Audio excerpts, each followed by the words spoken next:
Good afternoon, everyone. Country Flyboy here, and today, Emergencies with the MilViz Cessna 310. This is a big one. Now, we've already talked about single-engine operations a little bit with takeoff and landing, as well as climb, cruise, and descent. So, as far as engine failures for this video, we're going to be focusing on the worst of the worst, the dual-engine failure.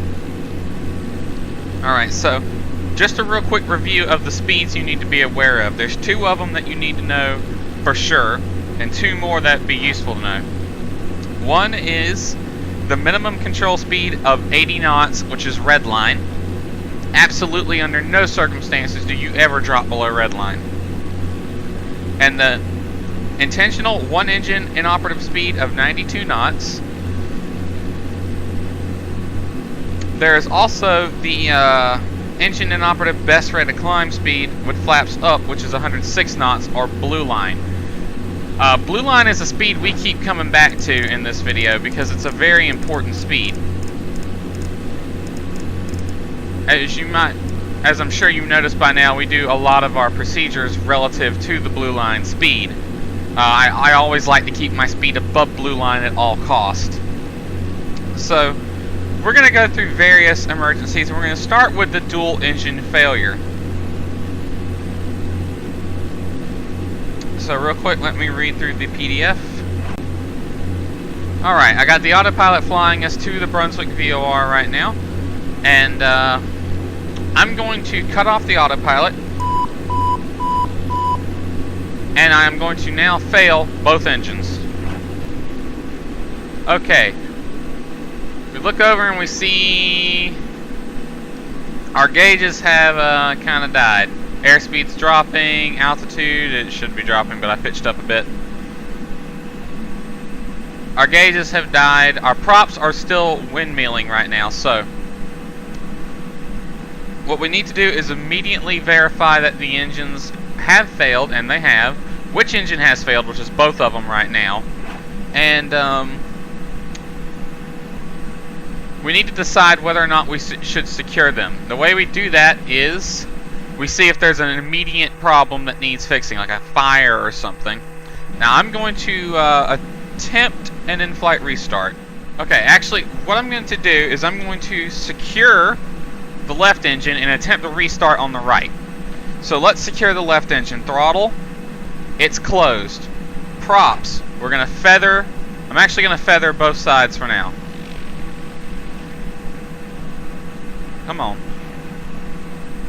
Both sides have been feathered and the props have stopped. That gives us minimum drag from the props. Mixture, idle, cutoff, and they have already been done because that's how I failed them. Fuel selector to the off position on both tanks. Auxiliary fuel pumps off. Magneto switches off. I'm just going to do it for the left engine for now. Prop sinker phaser off. Alternator off. Cow flap closed. Left engine cow flap closed. Alright, that's how you secure the engine. Go ahead and flip the left alternator off. So, left engine secure. I'm going to attempt to restart on the right engine. So real quick, let me flip to that section of the checklist. Air start. Alright. The air start without an optional propeller unfeathering system, which this airplane's not equipped with. Auxiliary fuel pump check off. Magneto's on. Selector, main tank.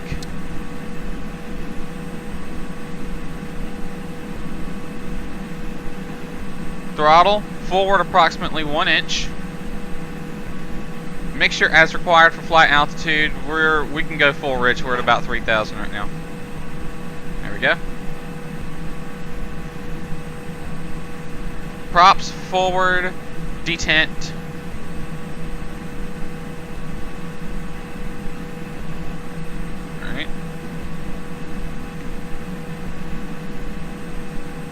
Alright, starter button, press. And prime. Alright, we've relit the right engine. It's better to have at least one good engine than no engines whatsoever.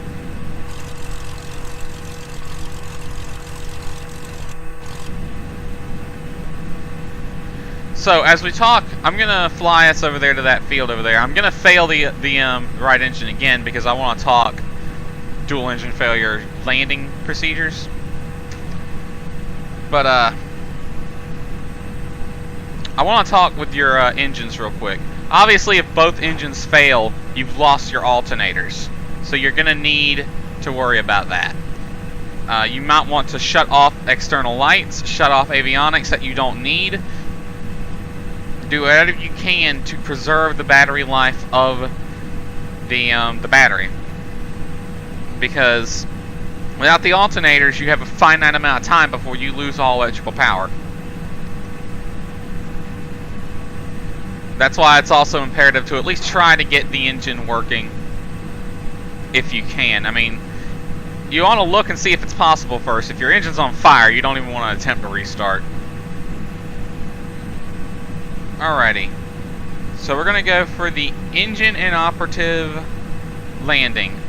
I'm also going to talk off airport landings. Now, with no engine, no power landings, it's obvious that you're going to want to maintain best glide speed as much as you can, and with no engines, don't worry about the blue line, because if you secured both engines already, there's no chance the blue line's not even important to you anymore. So best glide is the minimum speed you want to attain through most of a flight with no engines on. And as far as landing at an airport with no engines, it's really the same as just gliding it in. So I'm not going to talk about engine failures and landing at an airport. I'm going to talk off-airport landings. So for the engine inoperative landing, no engines working, they've been secured already, we're really just gliding. Now I'm going to talk off-airport landings as well. Off-airport landings, you want to treat them as soft field landings with a lot of hazards, obviously. So I'm going to unpause and I'm going to go ahead and lower the gear since we're close in. We want to treat these as soft field landings. Land as soft as possible. There's a boat there. Be aware of hazards and avoid using the brakes if you can.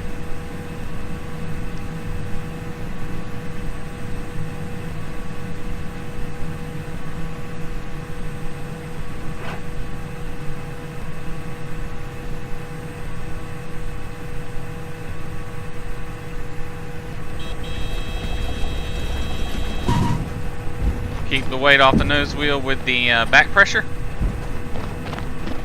Tap the brakes if you need to use them. It's gonna be rough, as you can see the plane's bouncing around like a bitch right now. Got back pressure on the yoke the entire time.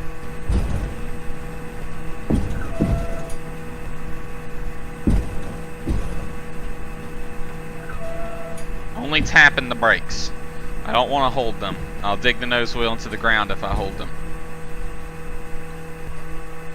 Alright, and we secure as follows. Avionics off, master battery off, because those are the two things we need to worry about. Because we've already secured the engines, so things like fuel pump, tanks, magnetos, they're all taken care of. We flip the battery off, we're going to shut the lights off anyway. And that's an off-airport landing. And for some reason, my animations were not taken care of. There we go. Alright, so that talks the off-airport landing, as well as engine failure. Let's move on to some more fun things. Alright, this next bit we're going to talk about landing without flaps, which does qualify. I don't know if it really qualifies as an emergency, probably just a pan situation. The flaps give you drag, increasing your descent angle and allowing you to fly at slower speeds. So obviously, without not having them on landing is going to be a bit of a problem. You're going to want to, if your flaps have failed during flight, you're going to want to find a field with a nice long runway, definitely. Alright, so we're back here at Brunswick Golden Isles, and we're going to do a no-flap landing on runway 7. Alrighty, so I'm in the pattern as normal. Normally we would have our first notch of flaps in at this point, but we won't. We're just going to slow the plane down to 120 knots for downwind. Come through 130 knots, bring the gear down. There's 120 knots. I'm going to go ahead and turn onto base.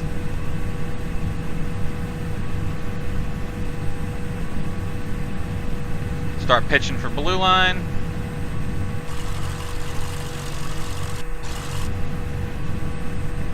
Blue line speed on base. I said blue line, not slower. And I'll start my turn on the final.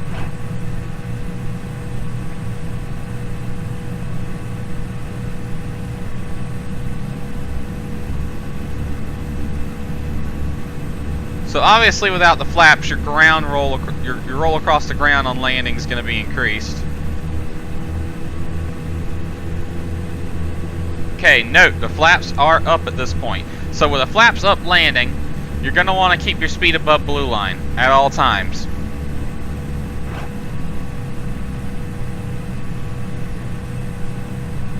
Because you really can't safely get it below blue line without at least one notch of flaps. Okay, so here we come. On the landing. Blue line speed. A little windy.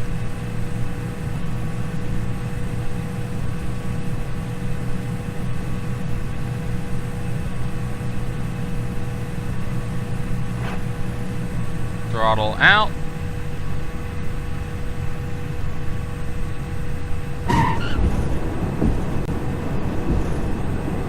What do you know? So aside from coming in a little faster with a bigger ground roll on landing, there really isn't too much of a difference between flaps up and no flaps. I'm going to go ahead and take back off again.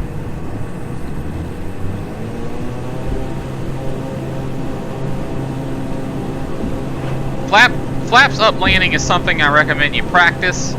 It's really not too terribly hard. Alright, I'm going to bring the gear up.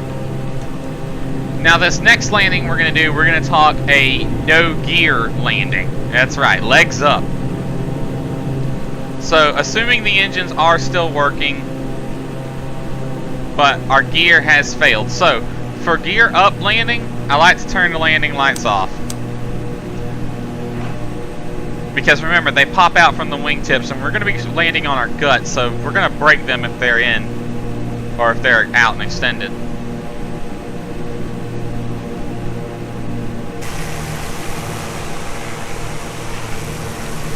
Alright, so I'm not going to separate my crosswind and base legs, I'm just going to turn right onto the downwind. Heading up to 1,500 feet.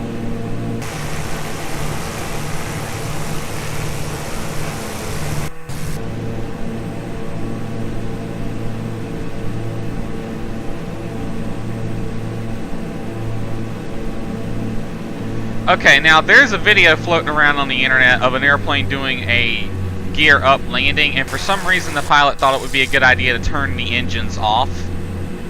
No. You're gonna strike your props anyway on a gear up landing, and whenever there's a prop strike, it's required that the engines be disassembled and examined. So if you're gonna strike your props, I wouldn't even worry about shutting the engines off, because it's better to land with working engines than to shut them off and have to deal with an engine failure situation. So for the belly up landing, you almost treat it like soft. Use the flaps if you can, but I would only use one notch of flaps, which I'm going to go ahead and lower. Alright, there's 130. We would normally lower the gear at this point, but we're not going to. I'm going to come in a little high because I'm going to head straight for the numbers. I want more altitude on my side. I also want to keep my speed above blue line here because, again, I'm not shutting off my engines. It's best to have working engines if you're going to be doing this. So I want to keep my speed above blue line in case I need to go around at any point during this landing.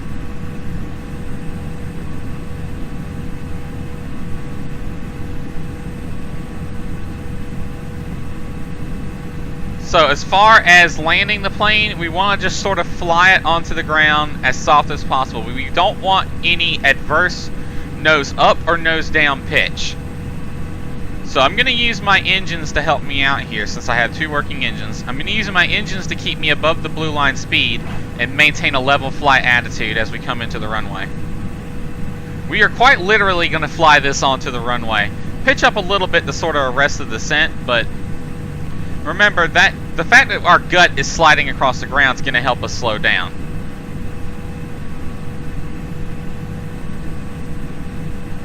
So I'm going to give it power instead of pitch to actually help us arrest the descent. I'm going to pitch up a little bit, but not a lot.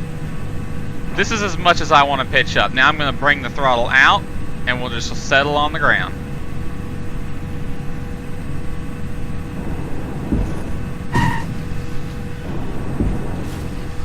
And there we have the problem with Flight Sim when it comes to gear up landings.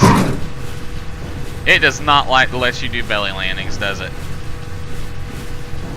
So yeah, you attempt a belly landing in Flight Sim, this is what's going to happen. You're just going to bounce.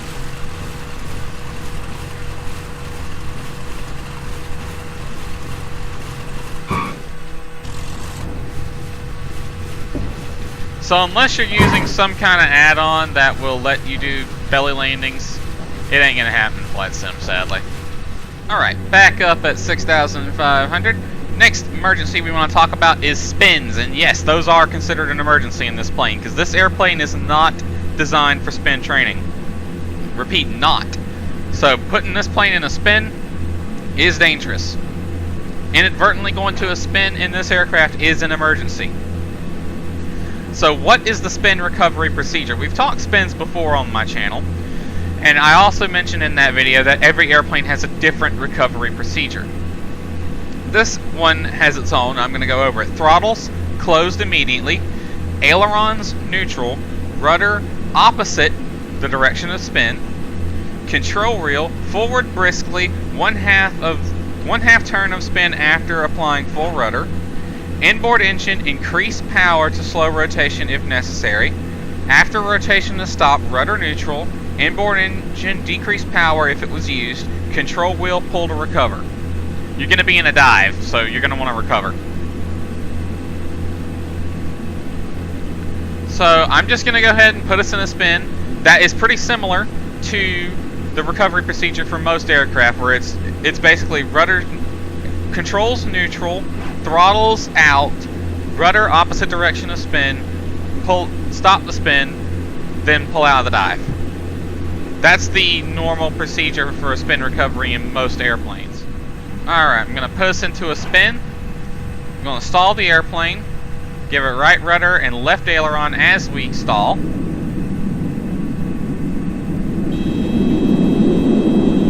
There we go. In the spin. So, left rudder to stop the spin. I already pulled the engines out and controls neutral. Now I'm going to pull us out of the dive once the rotation has stopped. Slowly. As you can see, our airspeed is at red line. No adverse control movements. Pitch it right up into a climb.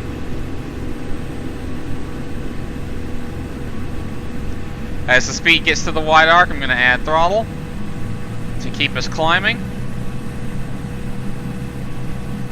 And that's spin recovery. So again, throttles out, ailerons neutral, rudder hold in opposite direction of the spin, inboard engine. So what that means is if you're spinning to the right, increase power on the right engine if you need it. I would not do that unless you absolutely need it. If rudder was not enough to stop the spin, then do it.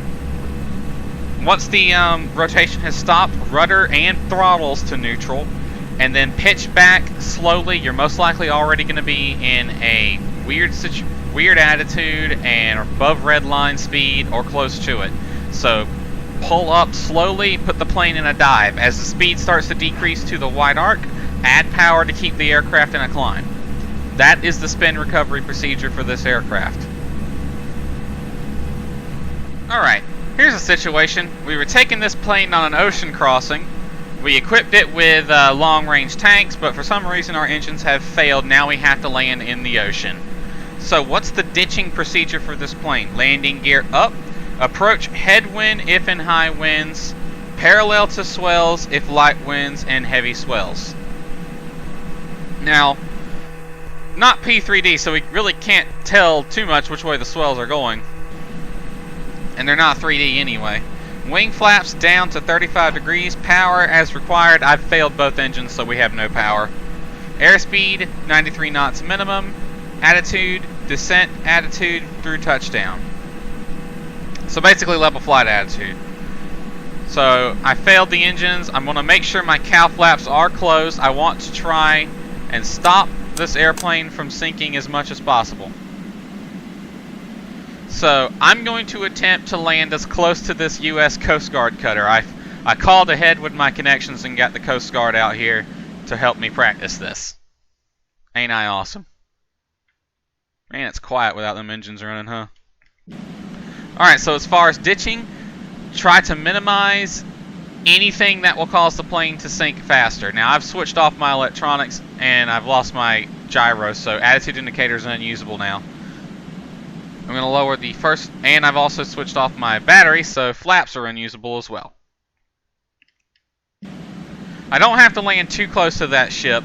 I don't want, it is a warship. I don't want them to think I'm attacking them. Alright, as we get close to the water, I'm going to start slowing the speed down a bit by using pitch. We want to land with a level flight attitude, and since we don't have the attitude indicator, we're going to have to use the horizon. I am parallel to the swells as far as I can tell.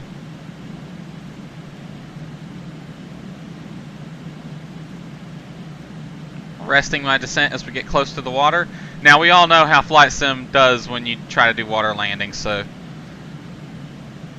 here we go. Land as soft as possible on the water in a level flight attitude. Just let that speed bleed. And there we go. And it put me right back in the air. Yeah, it'll do that. Well, that was the ditching procedure. As best as it can be simulated in Flight Sim anyway. Let's buzz the Coast Guard cutter as a thank you for helping us out today. And we'll head back inland.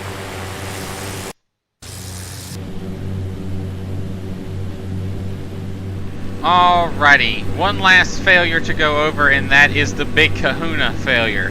The one you never want to see. The engine fire. I'm going to set our left engine to be on fire in a second, but I want to talk some differences first. With engine failure, we kind of secure the engine, but we also set the engine up for a potential in-flight restart if we determine that it is doable. However, with an engine fire, there is no such thing.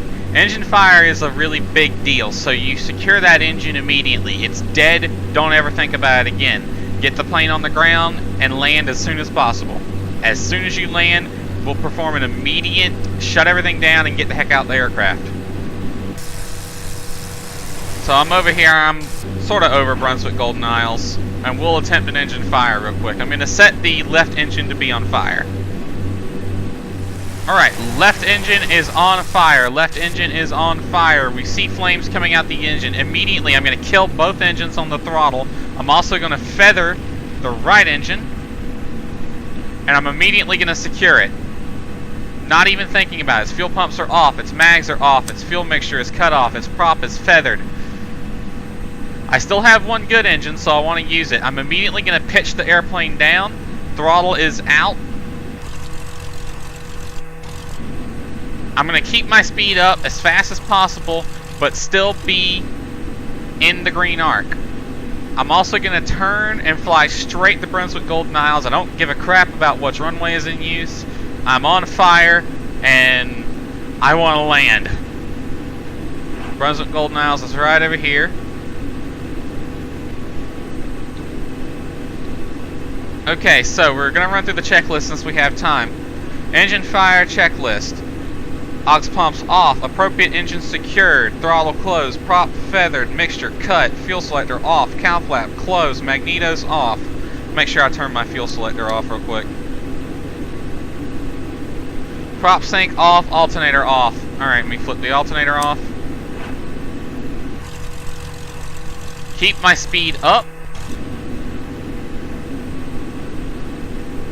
moving right for the airport. Now, since I'm getting close, I'm going to let my speed die off because I need to be able to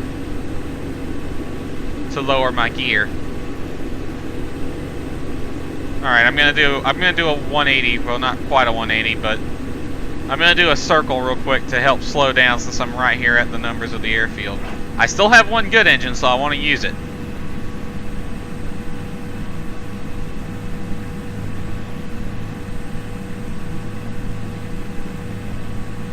Alright.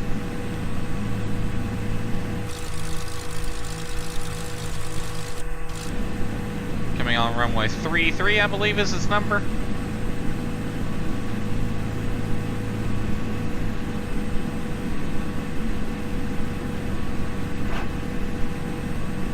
Alright, I'm going to lower the gear.